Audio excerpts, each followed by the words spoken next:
What's up, everybody? Welcome to Unfiltered. This is our first episode that we're shooting. I'm really excited for this journey, so welcome on. If you are new to hearing our story, subscribe, like this video, share it across all your platforms. That'd be a great help for the YouTube algorithm. So let's get started. So I'm going to tell a little bit about our story. We'll get started with just the nitty-gritty of how we got started. What was my background? We started back in January of 2012. Prior to this, I was actually working as a cleaning business for a location. A little bit about that: I was working as a part-time job at night, so I would work full-time. We would 8:30 to 5, but it wasn't Monday through Friday. It was actually some weekends. So I would work Monday through Sunday generally, and my days off would be either the morning shift or the night shift. So that was kind of like my day off, unless I requested a day off that I just had for both jobs. So I was working about 60 hours a week, 65 hours a week. I was like 21, 22 at the time. I ended up doing that for about 11 months. It got extremely exhausting. It was very, very difficult to just sleep at night because I would work from 8:30 in the morning to basically 10 o'clock, 10:30 at night. And then I would come home, I'm wired up. I'm just ready to like enjoy myself rather than actually go to sleep. And I actually got really, really sick from it. So I had to quit my cleaning job because it was only the part-time. So at the time when I quit, I saved up enough money because I was working all the time that I was like, okay, well, maybe I can start my own cleaning business. I always wanted to be an entrepreneur. I always wanted to be in the space and starting my own business. So that was always been a vision and a dream of mine. So then I said, all right, well, maybe I should just quit and look to start my own cleaning business. At the time, I didn't know it was a cleaning business. At the time, I was on Google, and actually I wanted to start my own anything that was cheap business, right? So I went on Google, I searched up top 10 cheapest cleaning businesses that we could start, or not cleaning business that we could start, actually companies that you can start. Landscaping was huge. It was one of the bigger ones, or top ones that you can start. Generally, no experience needed. Accounting was another one. Not a good accountant, so I can't do that. Advertising was another one. At the time, I wasn't good at that.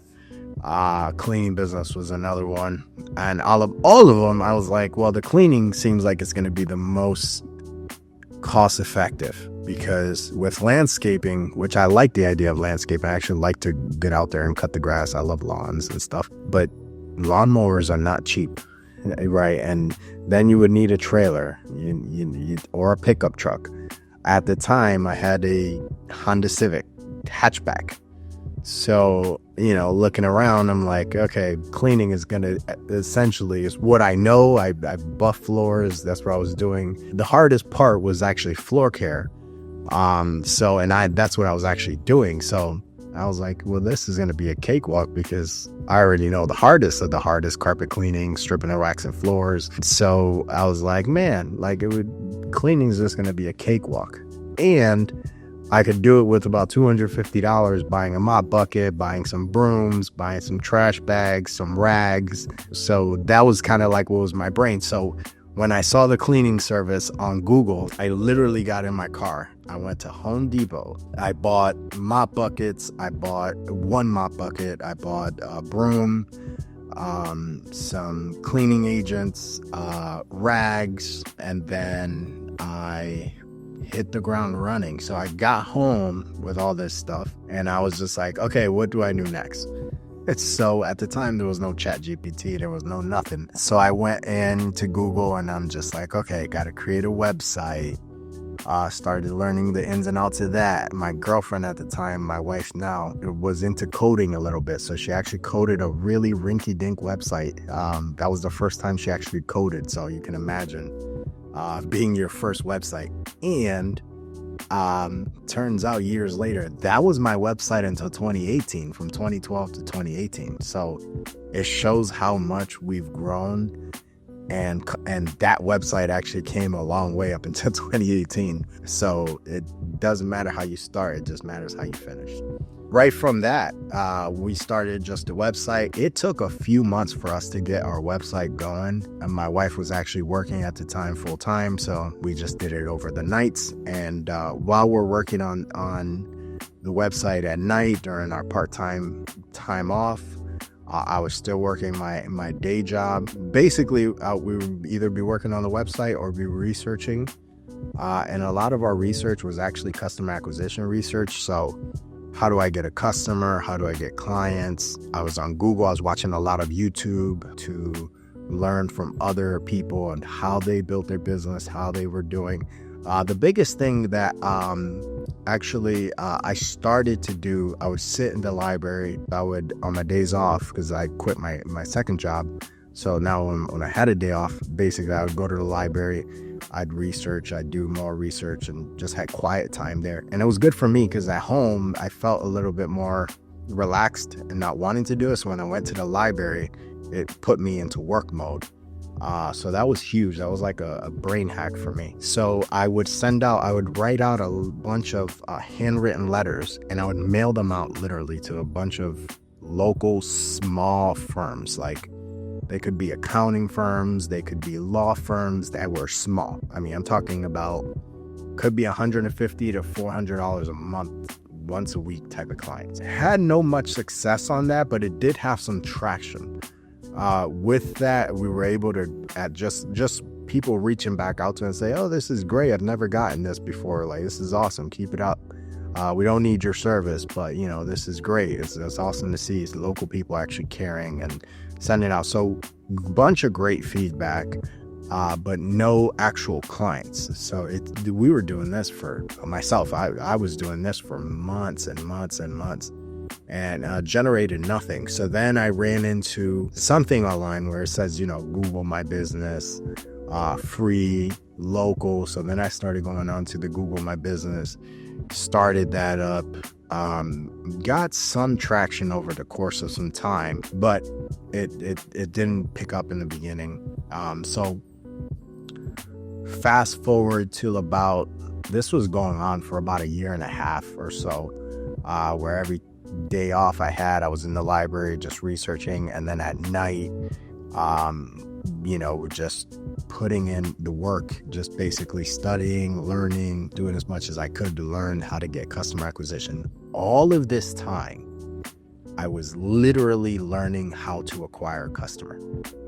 It was not easy. Generally, I hear the rule of thumb where people are like, hey, my first client was my employer. Well, at the time, my employer was a really big employer. We actually, I'll tell this in a later story, but we actually ended up getting our employer as our customer and is currently our customer now.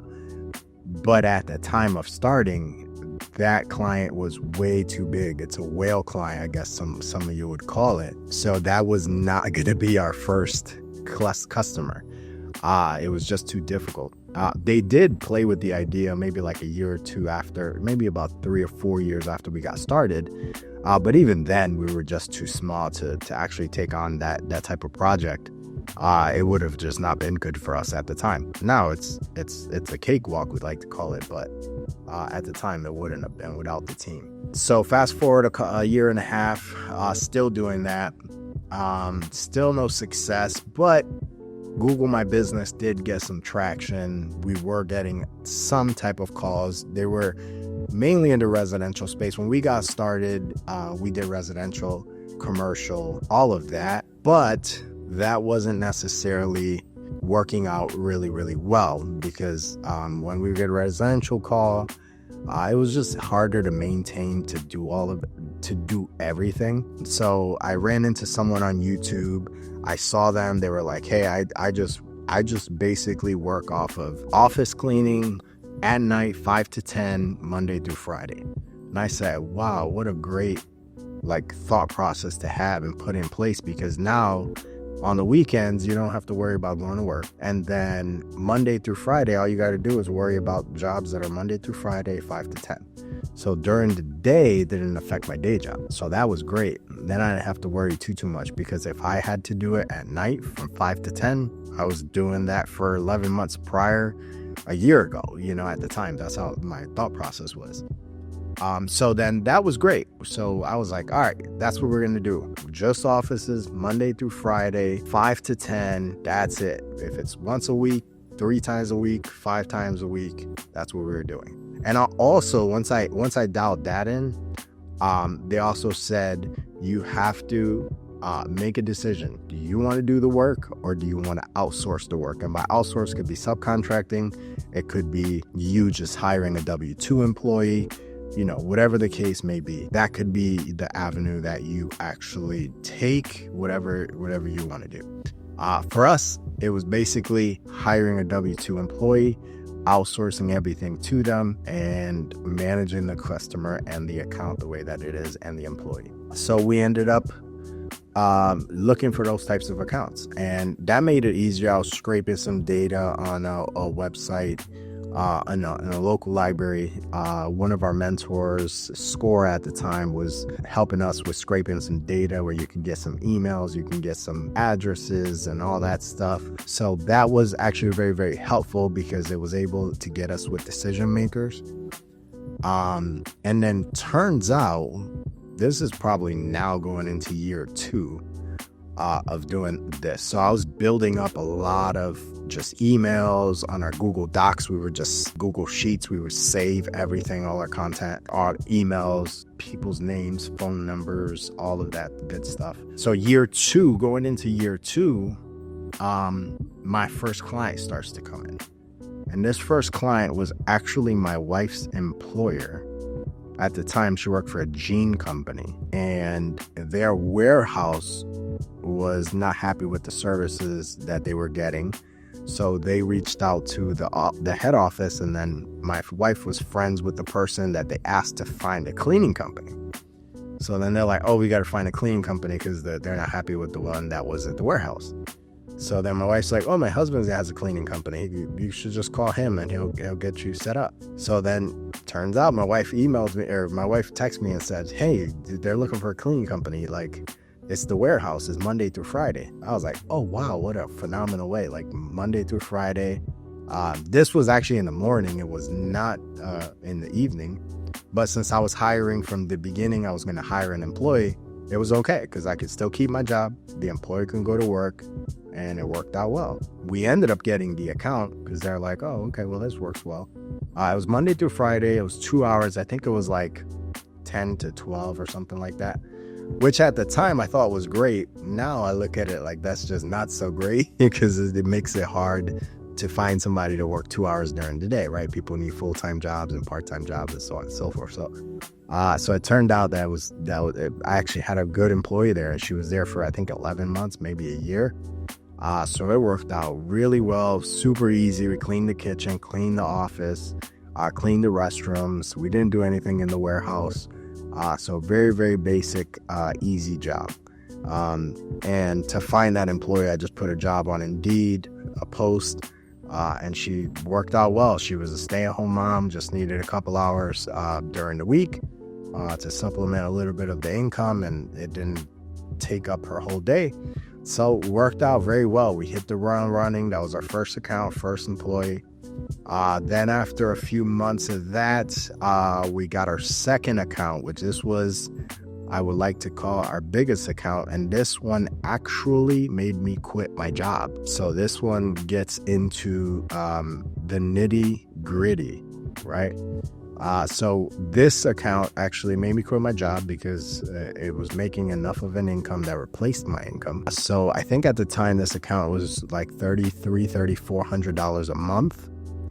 But this is why I'm going to get into the types of accounts and why we decided. I went away from my principle of what I learned, where it was basically stick to office cleaning Monday through Friday, 5 to 10. You remember when I said that? Now, this one was Monday through Sunday, basically overnight from after 11 o'clock at night. And it was a restaurant. But I saw the $3,500 a month or whatever it was, and I was just like, oh, but I got it. This is gonna supplement my income. This was more than what I was making at my job. And then I had the other job, and I think that one paid us like $1,200 a month or something.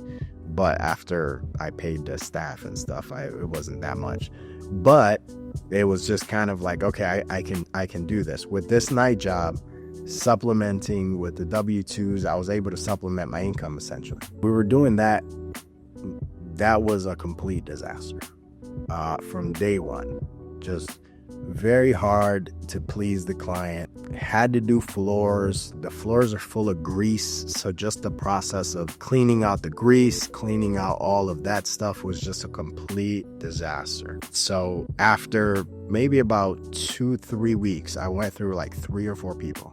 And even worse is from day one, I tried to hire out. We basically put an ad up, got 1 or 2 people to come in. They showed up for 2 or 3 days, then won't show up again. So then the next morning, I would think that they showed up for work. I didn't have no systems, no processes, no nothing. I didn't know what I was doing.